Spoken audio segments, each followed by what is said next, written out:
ರಾಷ್ಟ್ರಧ್ವನಿ ನ್ಯೂಸ್ಗೆ ಸ್ವಾಗತ. ಯಾದಗಿರಿ ಜಿಲ್ಲೆಯ ಸುರಪುರ ತಾಲೂಕಿನ ಸುಕ್ಷೇತ್ರ ದಕ್ಷಿಣ ಕಾಶಿ ತಿಂಟಣಿ ಗ್ರಾಮ ಕಸ್ತೂರಿಬಾ ಗಾಂಧಿ ವಸತಿ ಶಾಲೆಯಲ್ಲಿ ಪಾಠ ಮಾಡುವುದಕ್ಕೂ ರಾತ್ರಿ ವಸತಿಗೆ ಹಾಗೆ ಶೌಚಾಲಯಕ್ಕೆ ಪರದಾಡುವಂತಹ ಪರಿಸ್ಥಿತಿಯಾಗಿದೆ. ಈಗಾಗಲೇ ಕಸ್ತೂರಿಬಾ ಗಾಂಧಿ ವಸತಿ ಶಾಲೆಗೆ 2-3 ವರ್ಷ ಆಗಿದೆ. ಜಾಗವನ್ನು ನೀಡಲಾಗಿದೆ. 3 ಎಕರೆ ಜಮೀನು ಮಂಜೂರಾತಿ ಮಾಡಿಸಿದ್ದೇವೆ. ಆದರೆ ಇಲ್ಲಿಯವರೆಗೆ ಕಟ್ಟಡ ಮಾಡದೇ ಇರುವುದು, ಬಿಲ್ಡಿಂಗ್ ಮಾಡದೇ ಇರುವುದು ವಿಷಾದನೀಯ ಸಂಗತಿ. ದಯಮಾಡಿ ಸಂಬಂಧಪಟ್ಟ ಅಧಿಕಾರಿಗಳು ಹಾಗೂ ಕಟ್ಟಡ ನಿರ್ಮಾಣ ಇಲಾಖೆಯವರು ತಕ್ಷಣ ಕಟ್ಟಡವನ್ನು ನಿರ್ಮಿಸಿಕೊಡಲು ಕಳಕಳಿಯಿಂದ ಪಾಲಕರ ಮತ್ತು ಗ್ರಾಮದ ವತಿಯಿಂದ ವಿನಂತಿ ಮಾಡುತ್ತೇನೆ.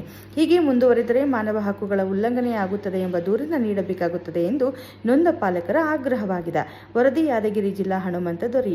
ಕ್ಷಣ ಮಾಹಿತಿಗಾಗಿ ವೀಕ್ಷಿಸಿ ರಾಷ್ಟ್ರಧ್ವನಿ ನ್ಯೂಸ್ ಕನ್ನಡ.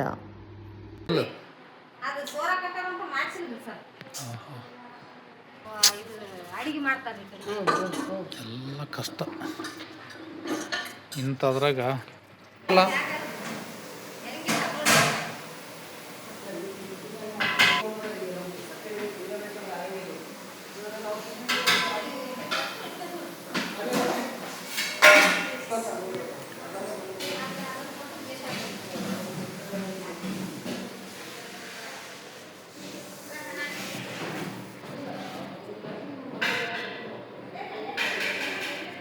ಇಲ್ಲಿ ಒಂದು ಮೌನೇಶ್ವರ ದೇವಸ್ಥಾನ ಸಾಮೂಹಿಕ ಶೌಚಾಲಯ ಅಂತ ಹೊರಗಡೆ ಅದ ಸರ್. ಈಗೇನ ಸಾಲಿ ನಡೆಸ್ತಲ್ಲ, ಅದ್ರ ಹಿಂದ್ಗಡೆ ಅದ. ಅದ್ರ ಚಂದಾಗೆ ಅದ. ಯಾವ್ದು ರೀ? ಒಂದು ವೇಳೆ ಈ ಬಿಲ್ಡಿಂಗ್ ಇರ್ಲಿಕ್ಕೆ ಹೆಂಗ ದೊಡ್ಡ ಸಮಸ್ಯೆ. ಬಿಲ್ಡಿಂಗ್ ಐತೆ ಅಂತ ನಡೆದ ರೀ.